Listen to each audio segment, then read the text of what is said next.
You do not know everything, boy. When I came to these shores, I chose to live as a man. Find your way home. You are free. From another land far from here.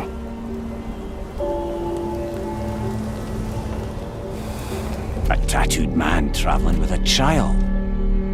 Long way from home, aren't you? I know you're a god. He doesn't know what you are.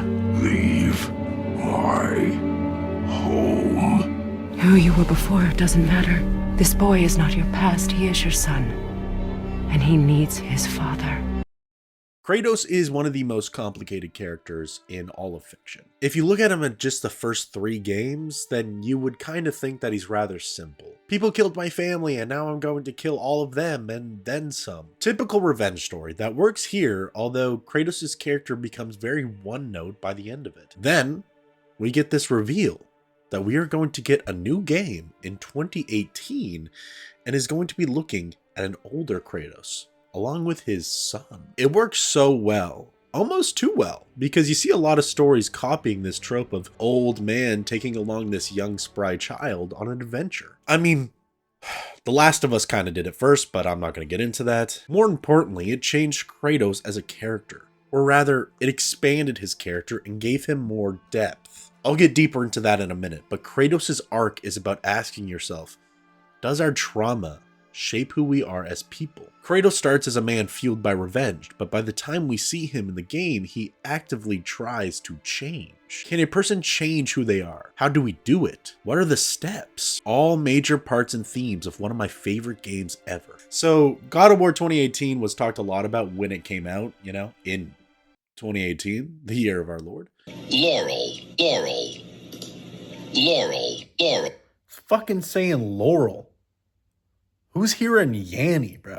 I actually got the game in 2018 for Christmas, but I never finished it until now. And by now, I mean 2 years ago. So that was a fucking lie. I finished the whole campaign on stream. Yes, I do stream sometimes. I don't do it as much anymore because I'm a lazy chud. But when I did do it, I streamed the entire video game on YouTube. It was really fun and I loved the game so much and I really wanted to make a video about it. Also, you should check out the streams. I'm sure there's more streams for you to watch. Oh, there's also a very cool 30-minute video that one of my friends from the Netherlands that I met on stream edited. He took all the, I don't know, 20 hours of gameplay and streams and just edited it into a 30-minute video for everyone to watch. And it's up on my YouTube. It's called I Played God of War for the First Time or something like that. Here's his channel. I'll leave it in the description.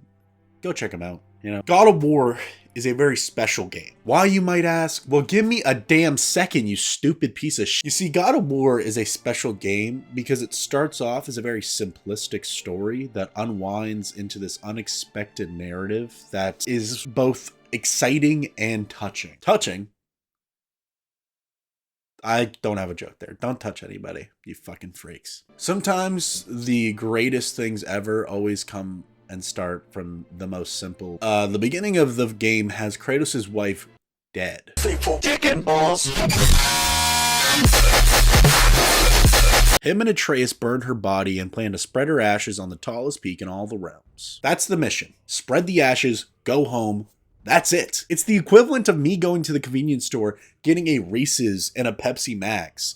If the Pepsi was the ashes of my dead wife, and the Reese's was a cool, sick fucking axe that came back to me when I called for it. Perfect analogy. A simple story. You set off on your first hunt, and then holy shit, you're attacked by a big ogre-looking thing. Okay, it's cool. It's cool. We're chilling now. We got him. Okay. Looks like, looks like someone's at the door. Who could this be? Oh, he looks kind of weak. Probably not going to be. Oh my God. This dude is crazy. I'm going to beat his ass. Why does he want me? What's going on? Okay. Why do we still have to spread the ashes? I don't understand. Okay. We're just going to keep going. You see what I mean? We start off very simple with a just like straight premise of here's our mission. Let's go do it.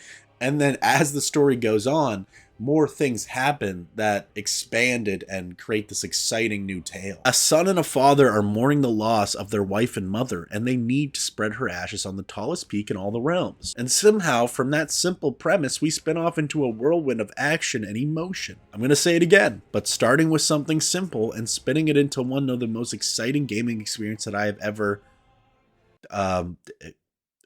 experienced? What the f does that mean, Kobe Bryant? Not to mention that the characters here are very likable, but they're also incredibly flawed. We already know that Kratos is a crazy maniac. He killed every Greek god, including Zeus himself. He also ripped off the head of Apollo, which used to scare me as a kid.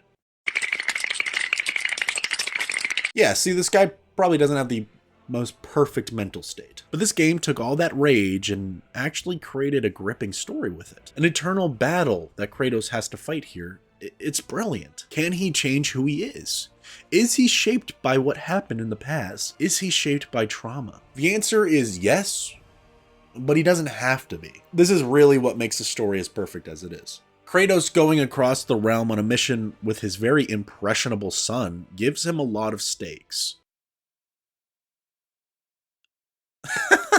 From the beginning, he's called the God Killer. The fact of the matter is, yeah, he killed a lot of gods, so that title fits him. But it doesn't have to be his future, and it certainly shouldn't shape who Atreus becomes as an adult. I think it's really cool that we see Atreus learn about his godliness and how that kind of makes him more arrogant, you know, throughout the story. Kratos seeing this is, it's so perfect. It's like Atreus is turning into the man that Kratos once was, with that arrogance and that, like, just a crappy person. Or you can kind of see it as Atreus turning into all the gods that Kratos once killed. Peak cinema. This is that's storytelling for you. That is it, man. The simplistic story comes to a beautiful end when they are finally able to spread Faye's ashes. That one shot of Kratos letting off his bandages and revealing his scars, it's amazing. It's perfect. It symbolizes his acceptance of the past and finally shedding all that shame he carried for years now. He cannot change the past, that already happened, but he can affect what happens next. Throughout his journey with his son, he realizes that he doesn't have to be the God Killer, he can also be the hero. And that's why I think Kratos is just such an amazing character. He actually tries to rid himself of his past, but eventually comes to accept it while also creating a better life for himself and for his son in the present. Some people like angry Kratos. I don't. I think this version of him that has to suffer through the consequences of what he did while also trying to raise a son to be better than him is way more interesting than a crazed lunatic that goes around pulling people's heads off and repeatedly pressing one button to beat them up. You know, it's probably an old man or something. I much rather the deep introspective journey about a man who has a haunting past and the steps he takes to do better. If y'all crazy mother truckers want to see a crazed lunatic do mass murder, go for it. Honestly, all you'd have to do to really see it is just take a step in the real world. David, I mean, I know you're a sophisticated guy. The world is a mess. The world is as angry as it gets. Well, you think this is going to cause a little more anger?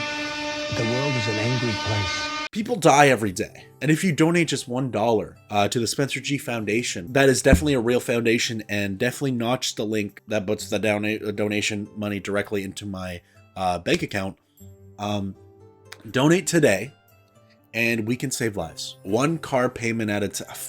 $1 at a time. That's not to say also that I hate the original trilogy. I still think it's awesome. They're amazing games. And this amazing game that I love would not exist without it. But the point here is that this is the best God of War game. It's probably one of the greatest story-focused games of all time. The gaming industry is very strange. With the release of something like God of War, we see that gaming devs are trying to make more games with incredible stories that have something to say, along with incredible performances to go along with that. And that's awesome. I love it. But on the other side, we see that people like Sony are just not making CDs anymore. You won't be able to play games on disc. Which, God, I hate that. I don't like that. But that's a video in itself, I guess. Coming soon, potentially. I don't know. If you guys want to see it, let me know. But right now, I want to give a round of applause to the people who made this game. Santa Monica Studios. Oh my god. I could talk about, like, everything I love about the game. I love the combat. You know, the gameplay is sick. The bosses kind of suck. That's the one downfall. The bosses really suck because they're all super repetitive. But like every time I throw that axe and I call it back to me, pressing triangle, oh, that's a satisfying thing to live through. As IGN would probably say, it makes me feel like a sad mourning husband with anger issues and a boy who shoots a bow. Makes me feel like that. The exaggerated swagger of an old Greek man. With a big bushy beard. A great big bushy beard. Come on. So I don't think I would give this game a rating. I just wanted to talk about it because I liked it a lot. This has been something I've been trying to work on for a while. And I still feel like the video is going to be half-assed because, I don't know, I've just been rushing stuff. But I love this game, man. I love this game. So this is the end of the video. I hope you all enjoyed.